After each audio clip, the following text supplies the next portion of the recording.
लड़का और लड़की की रुला देने वाली कहानी। दो कॉलेज फ्रेंड्स, एक लड़का मुकुल और एक लड़की नेहा, एक दूसरे से प्यार करते थे।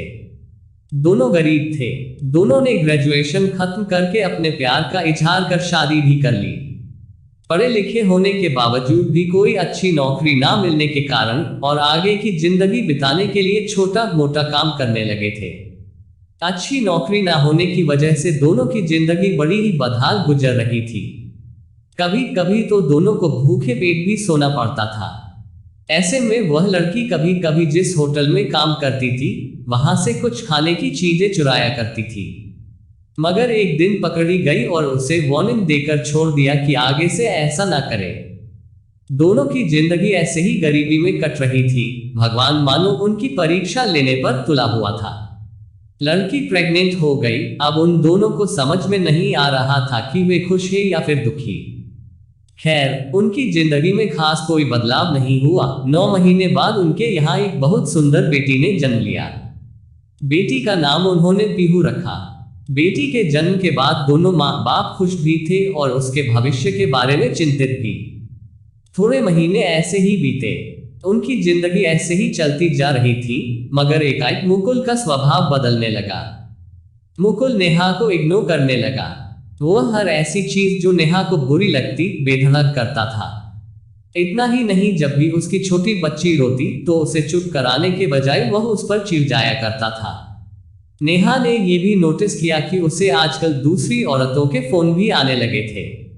उन दोनों में आए दिन झगड़े होते रहते थे और वे बढ़ते ही रहे। एक दिन ऐसा भी आया जब मुकुल ने माँ और बेटी दोनों को छोड़ दिया। नेहा अपने घर के दरवाजे से मुकुल को दूर जाते हुए देखती रही। उसकी आंखों में पानी था। अब नेहा पर दोहरी जिम्मेदारी आ गई थी। उसे उसकी बच्ची को अकेले ही पाल पोस कर बड़ा करना था। माँ और बाप दोनों का प्यार देना था। वह पहले से भी ज्यादा मेहनत करने लगी। अपनी बेटी की सभी आवश्यकताओं को हमेशा पूरी करने की कोशिश करती। कभी कभी वह खुद भूखे पेट सो जाती, मगर अपनी बेटी को भरपेट खाना खिलाती थी। जहां भी माँ बाप की जरूरत होती है, स्कूल में, पिकनिक या किसी भी मौके पर वह हमेशा उसके लिए मौजूद रहती। ऐसे ही कई साल बीत गए। बच्ची भी थोड़ी बड़ी हो गई। नेहा अपनी मेहनत में कोई कमी नहीं करती थी, मगर फिर भी उनकी आर्थिक स्थिति बहुत ज्यादा अच्छी नहीं थी। एक दिन नेहा की किस्मत चमकी। उससे लॉटरी लग गई। उसने बड़ी ही समझदारी से उन पैसों को अपने नए बिजनेस में लगाए। बिजनेस भी चल पड़ा। अब नेहा हर महीने बहुत ही अच्छी रकम कमाने लगी थी। पीहू अब 10 साल की हो गई थी। पीहू को एक दिन अपने घर में खेलते खेलते एक तस्वीर मिली जिसमें नेहा और मुकुल अपने नवजात बच्ची को गोद में पकड़े हुए थे। उससे पता चल गया कि ये जरूर उसके पापा है। पीहू ने अपने पापा के बारे में नेहा से पूछना चालू कर दिया, लेकिन नेहा उसे टाल दिया करती थी। लेकिन उसके कई बार पूछने के बाद नेहा ने उसे कह दिया कि उसके पापा मर गए हैं। देखा जाए तो नेहा के लिए मुकुल जीते जी मर ही चुका था। पीहू बड़ी होशियार थी। उसने अपने दोस्तों को साथ में लिया और उस फोटो की मदद से जांच पड़ताल करते करते बड़ी ही मशक्कत के बाद आखिरकार अपने बाप तक पहुंच ही गई।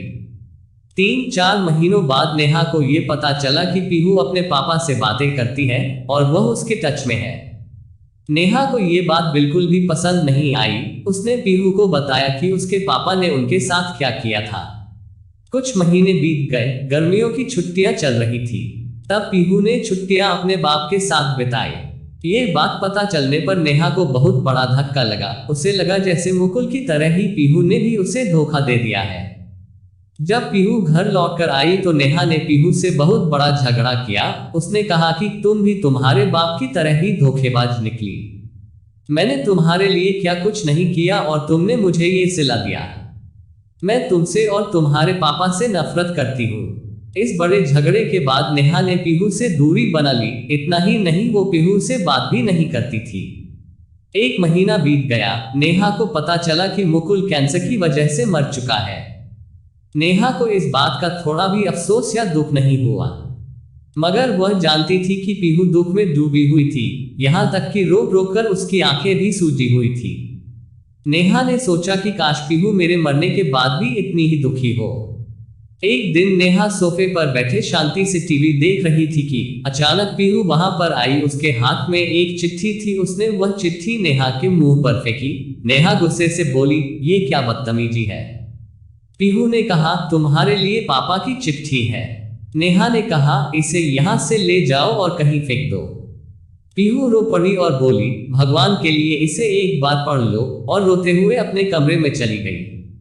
पीहू के जाने के बाद नेहा उस चिट्ठी को बहुत देर तक देखती रही। फिर उसने उस चिट्ठी को धीरे से उठाया। जैसे ही उसने उस चिट्ठी को खोला, उसमें जो पहली लाइन लिखी थी उसकी उम्मीद के बाहर थी। चिट्ठी में लिखा था, मेरी प्यारी नेहा, मेरी पूरी जिंदगी में मैंने जिससे सच्चा प्यार किया वह तुम एकमात्र स्त्री हो। हाँ, मैं जानता हूं मैंने तुम्हारे साथ बहुत ही गलत किया, मगर मैं क्या करता जब तुमने मुझे दुनिया की सबसे बड़ी खुशी यानी कि पीहू के आने की न्यूज दी थी। तब सच मानो दुनिया में मुझसे ज्यादा खुश और कोई भी नहीं था।